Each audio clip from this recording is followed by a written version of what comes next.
Quand ma fille s'est mariée, je ne lui ai pas dit que j'avais hérité de 9 millions d'euros de son grand-père. Dieu merci, j'ai su garder ma langue, car 3 jours après le mariage, mon nouveau gendre est arrivé chez moi avec un notaire juste derrière lui, dossier en main, prêt à recueillir ma signature. Il n'avait aucune idée que je savais déjà exactement ce qu'il recherchait.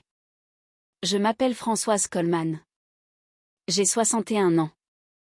J'habite en périphérie de Lyon.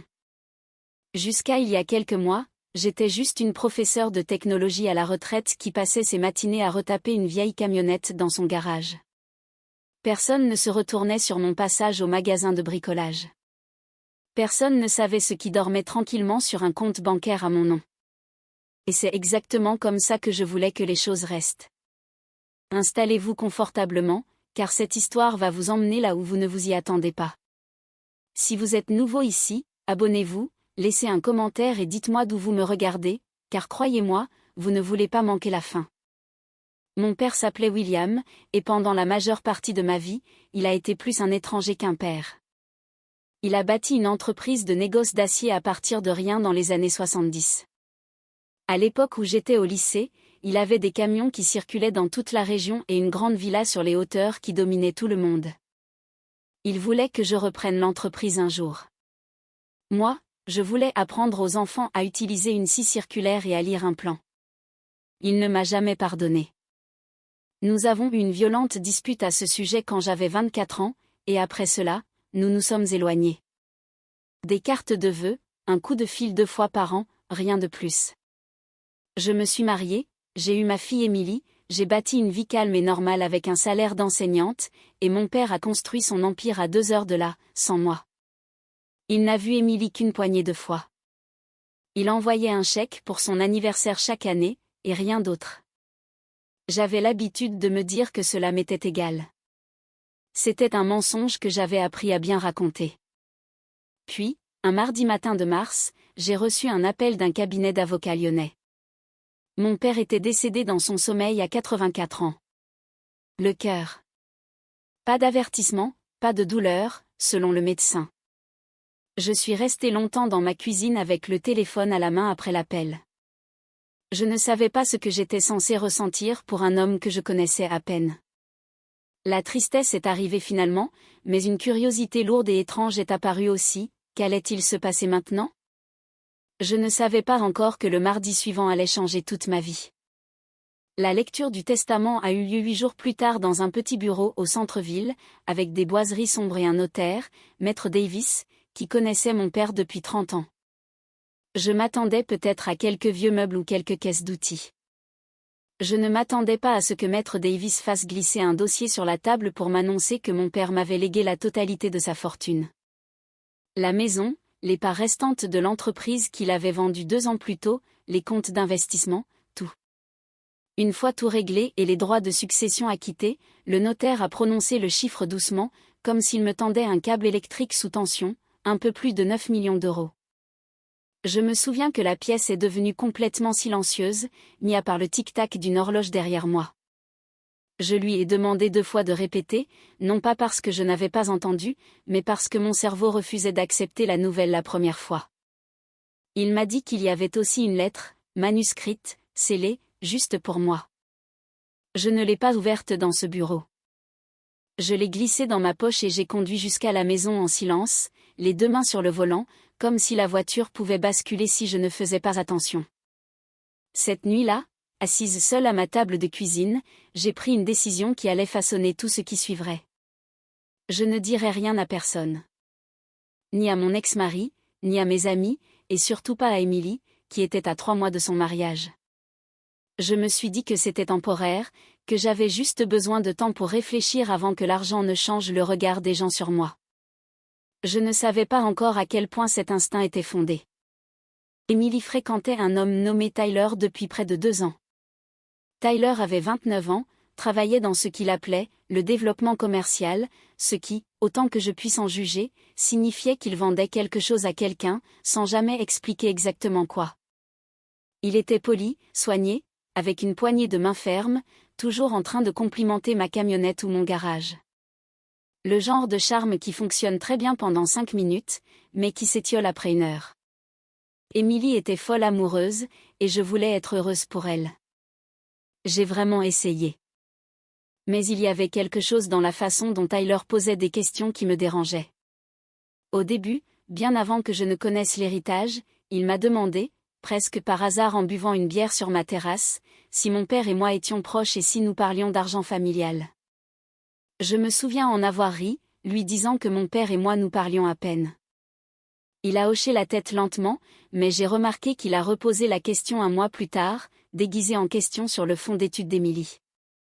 Quand ils se sont fiancés, au moment où la succession de mon père était en train d'être finalisée, Tyler a commencé à faire des commentaires lors des repas de famille sur la construction de l'avenir et la protection de ce qui compte. Je me suis dit que j'étais paranoïaque, mais une petite voix au fond de moi avait commencé à prêter plus d'attention. Et une fois qu'on commence à remarquer un schéma, on ne peut plus s'arrêter. La préparation du mariage a été une cocotte minute cet été-là. Tyler voulait un lieu dans un domaine viticole à 40 minutes de la ville, le genre d'endroit qui coûte plus cher pour une soirée que ce que la plupart des gens gagnent en 2 mois. Émilie s'excusait constamment auprès de moi du coup. À chaque fois qu'elle disait qu'il trouverait un moyen de se débrouiller, mon cœur se serrait. J'avais 9 millions d'euros qui dormaient sur un compte, et ma fille faisait des calculs sur un coin de table pour s'offrir des fleurs. J'ai fini par couvrir une bonne partie des frais moi-même, en faisant des virements directs aux prestataires, en disant à Émilie que cela provenait de mes économies et d'une assurance vie de son grand-père. Ce n'était pas tout à fait un mensonge, juste pas toute la vérité. Tyler, lui, était très intéressé par la manière dont les paiements étaient effectués. Il a demandé à Émilie plus d'une fois qui gérait les dépôts et si son père n'avait pas touché une somme d'argent récemment, en le tournant en blague, mais ses yeux ne riaient pas. Émilie balayait cela à chaque fois. Je l'ai laissé croire à cette histoire, car c'était plus facile que d'ouvrir une porte que je n'étais pas prête à franchir. Rétrospectivement, je vois à quel point Tyler était prudent, posant ses jalons. Je me suis trompée en pensant que j'imaginais des choses, et j'allais bientôt découvrir à quel point. Le jour du mariage était, pour être honnête, magnifique. Émilie ressemblait exactement à ce que sa mère était le jour de notre propre mariage, 30 ans plus tôt. Et pendant quelques heures, je me suis autorisée à être juste une mère fière au lieu d'une femme assise sur un secret de la taille d'une petite fortune. Le domaine viticole était incroyable sous la lumière de septembre. Diane, la mère de Tyler, une femme incisive avec une habitude de complimenter les gens d'une manière qui sonnait comme une insulte, m'a coincée près du bar et a lancé « Quel soulagement qu'Émilie est une mère qui peut les aider à bien démarrer ». J'ai souri, mais je me souviens exactement de la façon dont elle a scruté mon visage, comme si elle cherchait une réaction. Pendant le discours, Tyler a parlé de « bâtir un avenir sécurisé » et de « prendre des décisions intelligentes en famille », ce qui m'a semblé étrange pour un mariage. Quelques personnes ont ri poliment. J'ai applaudi comme les autres, mais sous les applaudissements, j'ai ressenti ce même froid que sur ma terrasse des mois plus tôt. Quelque chose dans l'obsession de Tyler pour l'argent m'a dit qu'il ne s'agissait pas d'excitation nerveuse, mais d'un homme qui réfléchissait déjà à des chiffres dont il n'était pas censé connaître l'existence. J'ai dansé avec ma fille, je l'ai serrée fort. Je lui ai dit que je l'aimais. Mais en rentrant chez moi seule ce soir-là, je savais que quelque chose se préparait. Le voyage de noces a duré 10 jours. Un séjour dans le sud que j'avais payé discrètement comme cadeau de mariage. À leur retour, quelque chose a changé. Tyler a commencé à m'appeler. Pas Émilie, moi directement. Il me demandait s'il pouvait passer pour m'aider à bricoler, ce dont il n'avait jamais eu le moindre intérêt avant. Au début, je voulais croire que c'était juste un gendre essayant de construire une relation. Mais les appels continuaient, finissant toujours par une variante de la même question, comment s'en sortait ma gestion financière depuis ma retraite ? Avais-je un bon système ? Avais-je pensé à consolider mes comptes ? Il disait tout cela avec un sourire dans la voix, comme s'il parlait de jardinage. Mais j'avais passé 30 ans à enseigner à des adolescents, on apprend vite à repérer celui qui vous flatte avant de demander quelque chose de plus gros. Un dimanche, il est arrivé à l'improviste avec des bières, s'est assis sur ma terrasse pendant 2 heures et a dirigé la conversation au moins 4 fois vers la protection des actifs. J'ai hoché la tête sans rien donner. Mais cette nuit-là, j'ai admis la vérité, mon gendre savait. Je devais savoir comment il avait découvert cela. J'ai donc appelé un vieil ami, Sam, un ancien collègue qui travaillait désormais dans la détective privée, surtout pour des vérifications d'antécédents. J'ai tout expliqué à Sam autour d'un café. Il n'a pas eu l'air surpris. Il m'a expliqué que les dossiers de succession sont publics, n'importe qui avec un peu de patience et une connexion Internet peut consulter les sites des tribunaux et trouver la valeur d'une succession et qui en est l'héritier. Il lui a fallu 15 minutes pour sortir le dossier de mon père et confirmer le chiffre. Puis, il m'a posé une question qui m'a glacé le sang, quand Tyler a-t-il demandé Emily en mariage ? Tyler a demandé la main d'Emily une semaine après que l'inventaire des biens de mon père soit devenu public.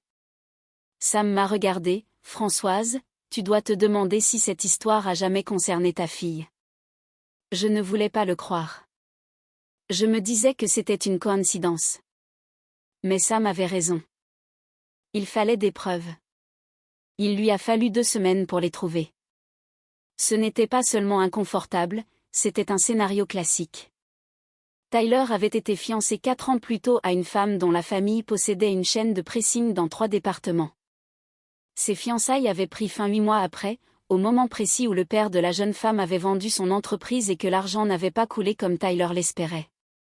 Sam a aussi découvert un schéma dans son parcours professionnel, 3 postes de commercial en 5 ans, chacun se terminant peu après qu'il ait noué des relations avec des clients fortunés et tenté de s'insérer dans leurs décisions financières personnelles. Rien de strictement criminel, mais tout dressait le même tableau, un homme qui trouvait des opportunités financières dans ses relations et qui partait dès qu'il sentait que l'argent n'était plus là.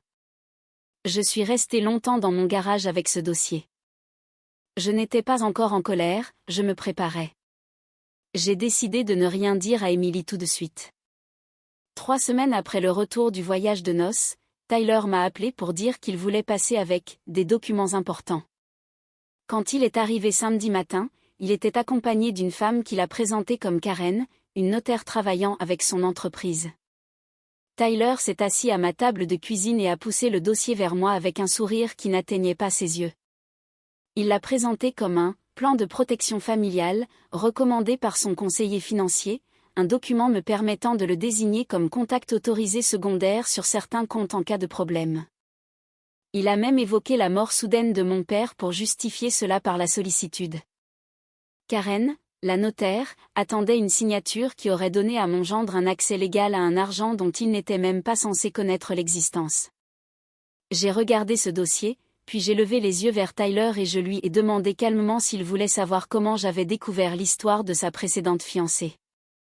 Son visage a changé instantanément. J'ai détaillé la chronologie de la succession, l'histoire des pressings, l'historique de son travail. J'ai parlé de chaque miette d'information qu'il pensait avoir semée discrètement. Karen, la notaire, est restée figée, réalisant clairement qu'il ne s'agissait pas de la signature de routine pour laquelle elle avait été convoquée.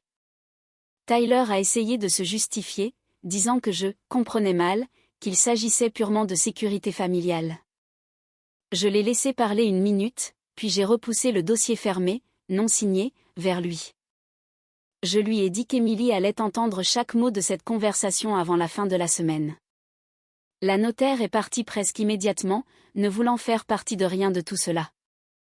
Tyler est resté quelques minutes de plus, alternant entre colère et désespoir, me disant que je détruisais son mariage sur des suppositions. Puisque j'avais enregistré notre conversation dès que la notaire avait franchi ma porte, j'avais les preuves. J'ai appelé Emily l'après-midi même pour qu'elle vienne seule. Je lui ai tout dit, en commençant par la mort de mon père et en finissant par la scène avec le notaire 3 heures plus tôt.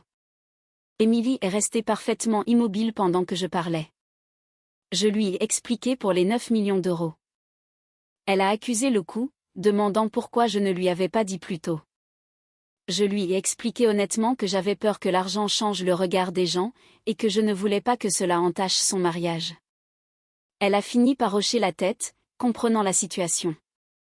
Ensuite, je lui ai montré les preuves, la chronologie des dossiers publics, les témoignages sur son passé, et j'ai fait jouer l'enregistrement.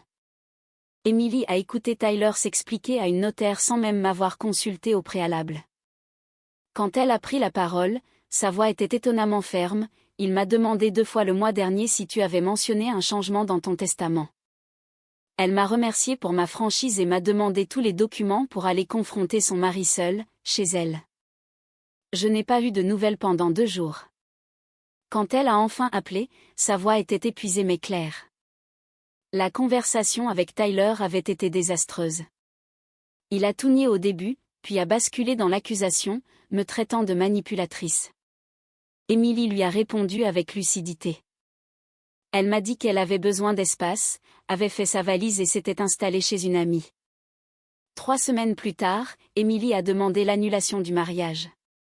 Son avocat a expliqué que, compte tenu des preuves de ses intentions réelles avant même l'union, c'était la voie la plus courte. Tyler n'a pas résisté longtemps, comprenant que l'enregistrement et les preuves documentées feraient de lui la risée de tous en cas de procès public. Diane, la mère de Tyler, a essayé d'intervenir, mais Emily avait coupé tout contact. Quelques semaines plus tard, nous nous sommes assises tranquillement. Je lui ai raconté toute l'histoire de mon père, la distance qui nous séparait, et le poids des regrets. J'ai ajouté que je voulais mettre une partie de cet héritage de côté pour elle, proprement, avec un avocat, sans secret. Elle a pleuré, non pas de tristesse, mais de soulagement, en me disant que le plus important n'était pas l'argent, mais le fait que je l'avais protégée tout ce temps. Cela fait presque 1 an maintenant. Emily va bien, elle a repris ses études, cette fois pour son propre épanouissement. Nous nous parlons presque tous les jours, avec de vraies conversations. Parfois, je pense encore à mon père et à cette étrange façon dont son argent a fini par agir comme une révélation, exposant un homme qui aurait brisé ma fille si je n'avais pas gardé le silence assez longtemps pour le voir tel qu'il était vraiment. Les gens me demandent parfois si je regrette de ne pas lui avoir dit pour l'héritage avant le mariage. La réponse est non. Pas une seule seconde. Si j'avais parlé, Tyler aurait obtenu exactement ce qu'il voulait, et je n'aurais jamais vu son vrai visage avant qu'il ne soit trop tard. Garder le silence n'était pas une question d'argent, c'était laisser la vérité faire surface naturellement, sans forcer personne à jouer la comédie de la gentillesse. Ce silence m'a donné exactement ce dont j'avais besoin, des preuves réelles, de la clarté, et une fille libre, sauve, et capable de bâtir sa vie avec quelqu'un qui l'aime pour ce qu'elle est, et non pour ce que vaut son père. Si vous avez lu jusqu'ici, vous savez que cette histoire n'a jamais vraiment concerné l'argent. Elle concernait la vigilance. Si vous avez aimé, dites-moi dans les commentaires ce que vous auriez fait à ma place.